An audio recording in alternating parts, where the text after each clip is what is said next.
किस तरह से जो लैंड माफियाज हैं, बदनामे ज़माना लोग हैं, उन्होंने मुल्क को हाईजैक किया हुआ है। क्लास साहब, क्या अब इस तरह के हमारे जो पॉलिटिशियंस हैं वो भी इनके घरों में जाएंगे और उनके दुख दर्द में शरीक होंगे, जो लैंड माफियाज हैं बड़े बड़े? कल जो खबर ब्रेक की थी, हमें ना पता चलता कि खोखरों के साथ इतना मोहब्बत प्यार और इतना दुख दर्द मरियम नवाज साहबा के दिल में क्यों है, और नवाज शरीफ साहब ने क्यों स्पेशली आज अपनी उन्होंने दुख्तर मशरे को कहा है कि आप जाएं और उनके साथ सॉलिडेरिटी। हमें ना पता चलता। टू बी फेयर, मुझे अपनी इनोसेंस कहें, जहालत कहें मेरी, राजा दिल का मैं बड़ा शुक्रगुजार हूँ।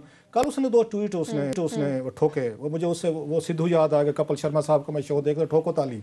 तो उसमें मुझे ये है, कल उन्होंने 2 ट्वीट ठोके। उन्होंने मरियम नवाज साहबा के उसके ट्वीट के जवाब में जब उन्होंने मजम्मत की कि जनाब देखें वहाँ खोखरों के महल थे, पैलेसेस से गिराए गए, सब याद रखा जाएगा, 2-4 जो आजकल डलाग चल रहा है सब याद रखा जाएगा।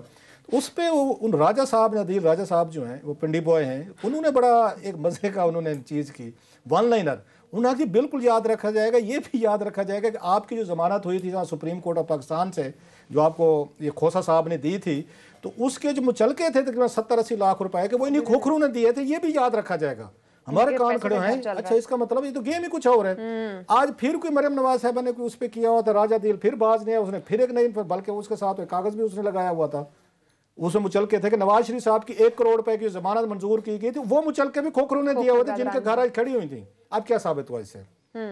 इससे पहले आपको याद होगा पिंडी के जो थे उसमें, ये तो ऑन रिकॉर्ड है। जो ऑन रिकॉर्ड नहीं है वो हमें नहीं है, मगर इसके बाद शक पड़ता है कि और पता नहीं क्या क्या कुछ दिया गया क्या। अच्छा, फिर यहाँ पे पिंडी में पहले होते थे, यहाँ पे तनवीर साहब थे मेरा ख्याल है, वो करते होते थे, और इन्होंने 3-4 पार्टीज रखी। चौधरी तनवीर साहब थे, वो सारे इनके खर्चे मर्चे, खाना पीना, कपड़े धुलाई, वो लॉन्ड्री, रोटी पानी वो करना, फिर जमानतें करवाना, ये इन्वेस्टमेंट होती है ना। कल को फिर जब आपकी पार्टी आती है उनको रिवार्ड किया जाता है। थाना कल्चर पे थाना वो संभालते हैं ना, और तमाम बड़े बड़े ये जो आपके आरपीओज नजर आते हैं, डीपीओज, डीसी, कमिश्नर, फिर उनके डेरों पे जाते होते हैं कि भाई साहब जरा मरियम को फोन कर दें, जरदारी साहब को कह दें, ये जरा इमरान खान साहब के फलाने बंदे को कह दें। क्यों? इन्वेस्टमेंट हुई होती ना। मैं आपकी बात कहता हूँ, इंसिडेंटली ये खोखरों के अलावा चौधरी तनवीर के भी पिछले दिनों घर गिराए गए हैं। जब पावर से उतरते हैं तो फिर ये घर पावर में बनते हैं, पावर के बाद गिरते हैं। खैर, अब इन्होंने क्या सोचा, ये प्रॉपर्टी डीलर्स, जरा देखें, हाउसिंग सोसाइटीज के लोग, मोस्टली जो इन्वेस्टर हैं, इनके इन्वेस्टर जो इन पे पैसा लगाते हैं, इनके बैकग्राउंड चेक कर लें आप।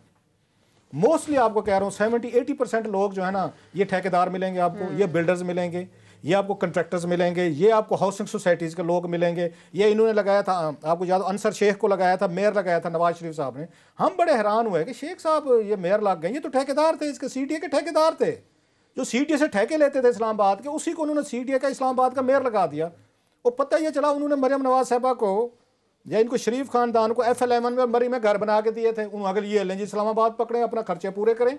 आप खोखर जो हैं सारे, ये अब जरा पॉलिटिक्स को ये देखें ना कि आपकी स्टेट कैसे स्पॉन्सर करती है करप्शन को और करप्ट यहाँ पे एलिमेंट्स को। आप पॉलिटिक्स नहीं कर सकते अगर यहाँ पे आपके पास 2-4 बड़े बिल्डर्स, ठेकेदार और प्रॉपर्टी डीलर्स और साथ में हाउसिंग सोसाइटीज के लोग ना हो। ये सिर्फ हम इनकी बात नहीं कर रहे नवाज शरीफ साहब की, इनके पास अपने हैं, जैसे खोखर सबान आ गए सामने, उनके बगैर लाहौर में सियासत नहीं हो सकती। कल को बदमाशी करनी है, गुंडे करने, जलसे करवाने, जलूस करवाने, आपने उन्हीं के जरिए करवाने, उन्हीं को पावर देना है। किसी ने कहा नहीं है वहां पे कोई सवाल, और मोस्टली सवाल प्लांटेड थे। वैसे मैं मरियम साहबा का देख रहा हूं, गवर्नमेंट पे छोड़े, अपोजिशन पे भी प्लांटेड रखते हैं, अपोजिशन में प्लांटेड रखे। उन्होंने कहा खोखर बिरादरान को लाहौर हवाले कर दे जनाब। बिल्कुल जनाब, ये हमारे मुगल हैं, ये अफगानिस्तान से आए हुए नए हमारे रूलर हैं, बिल्कुल जी लाहौर इनके हवाले। वहां की पार्टी लीडरशिप से बात करेंगे, बिल्कुल करें। सो इनको क्रिमिनल एलिमेंट सूट करते हैं, जो यहाँ पे पैसा भी बनाए, बदमाशी भी करे, लोगों को डरा के भी रखे, और कल को छितर भी मारे और थाना कचहरी भी करवाए, और हमें मचलकों की जरूरत पड़े तो ये जनाब आके आपको पेश करें। ये सिर्फ इनकी कहानी नहीं है। यही बात आसिफ अली जरदारी साहब ने की, इनके दौर को उठा दें, इनको थोड़ी समझ आ गई। इन्होंने इकबाल चट अहमद जैसे स्पॉन्सर ढूंढ लिए, LPG किंग, ज्यादा बड़ा पैसा, कॉर्पोरेट, फिर मलिक रियाज साहब तो वो तो अंदाता है ना, वो तो फिर सबको खिलाते हैं ना, वो तो मानते भी हैं कि भाई कहते हैं इसके बगैर नहीं चलता। उनकी जेब तो सबके लिए खुली है, जो भी आओ अल्लाह के नाम पे वो सबको खिलाते हैं। उनसे वो किया। इमरान खान साहब ने कहा भाई साहब इसके बगैर तो काम नहीं चलता, ये तो हाउसिंग सोसाइटी को बिल्डर होना चाहिए, ठेकेदार, कंट्रैक्टर। वो अलीम खान को ढूंढ के ले आए। बैकग्राउंड देखते जाए ना जरा, अलीम खान की हाउसिंग सोसाइटी का भी यहाँ पे जो आई है हाउसिंग सोसाइटी आपके सामने आई है, या भी जो उन्होंने लगाया है उसका वाइस चेयरमैन जो लगाया है इन्होंने वहाँ पे LDA का, वो इमरान साहब, वो जिनको वजीर आला की पावर दी, वजीर आला बने हुए LDA में, उनका बैकग्राउंड देख रहे हैं, वही ठेकेदार, वही सारे ये बिल्डर्स, वही सारे हाउसिंग सोसाइटी, कोई ईंट उठाएंगे ना आमिर साहब, आपको पीछे से बिल्डर, ठेकेदार, और मुझे काजी सईद वो अपने दोस्त याद आ रहे हैं, वो कहते थे ये ठेकेदार फ्रेंडली हुकूमत है, इन ठेकेदारों के बगैर हुकूमतें गिर जाती हैं, इनके बगैर जमहूरियत आपकी खत्म हो जाती है।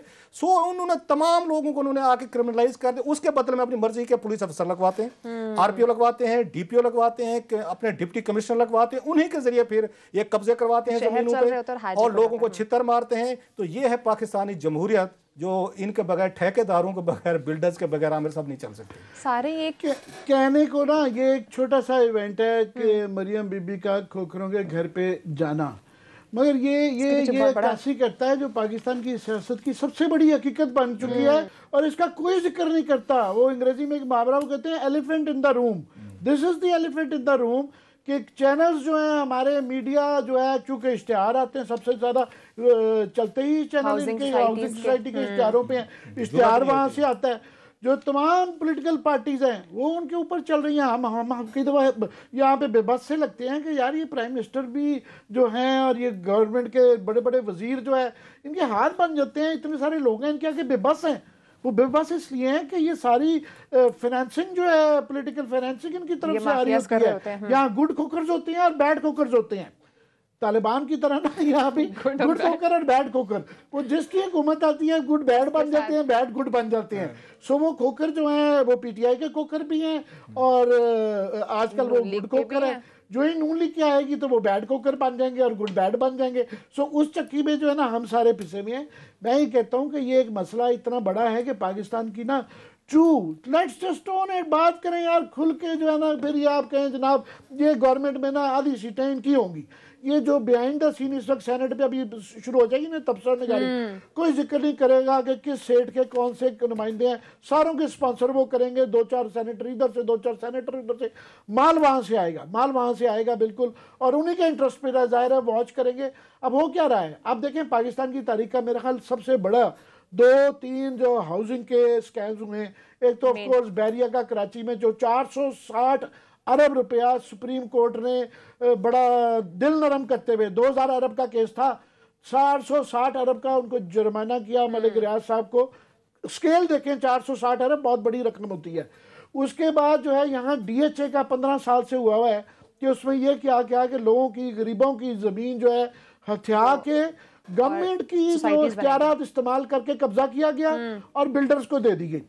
हम उस पर खुल के इसलिए बात करते हैं कि उसके अंदर जो सबसे बड़ी मजलूम पार्टी थी, उसके अंदर चूँकि फौजी बरादरान बड़े थे, अफसरान बड़े थे, और कोई 2500 के करीब जो है ना वो कुछ शोहदा की फैमिलीज भी, कि फौजियों की जो शहीदों की बेवाओं थी उनकी इन्वेस्टमेंट थी। इसलिए हम खुल के बात कर लेते हैं तो वो कोई भी नहीं।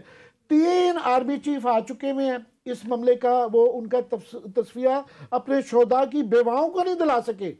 ताकत का एलिमेंट देखें, हर चीफ आता है वो कहता है कि मैं करवाऊंगा, और कुछ अर्से बाद पता चलता है कि एक चीफ साहब का भाई जो है वो पार्टनर बन गया उन्हीं लोगों का। अभी लाहौर में वही लोग नए रूप से एक डेवलपमेंट के उसमें वो एक जा रहे हैं। हम बड़े पॉजिटिव जा रहे हैं कि वाह वाह वाह बहुत अच्छी स्कीम है, लाहौर सेट हो जाएगा। हम चाहते हैं कराची भी हो, इस्लामाबाद है, कोई बैड इंटेंट नहीं है, पर हम सिर्फ सवाल कर रहे हैं कि जनाब इसके अंदर जो लोग फ्रंट पे नजर आ रहे हैं इस पे डिटेल प्रोग्राम करेंगे, डिटेल करेंगे कि ये जो लोग नजर आ रहे हैं ये डीएचए वाले ही वही लोग हैं, डीएचए वाले हैं, कुछ नए भी आ गए हैं। तो ये उसका स्केल जो है ना वो खरबों का है, खरबों का है।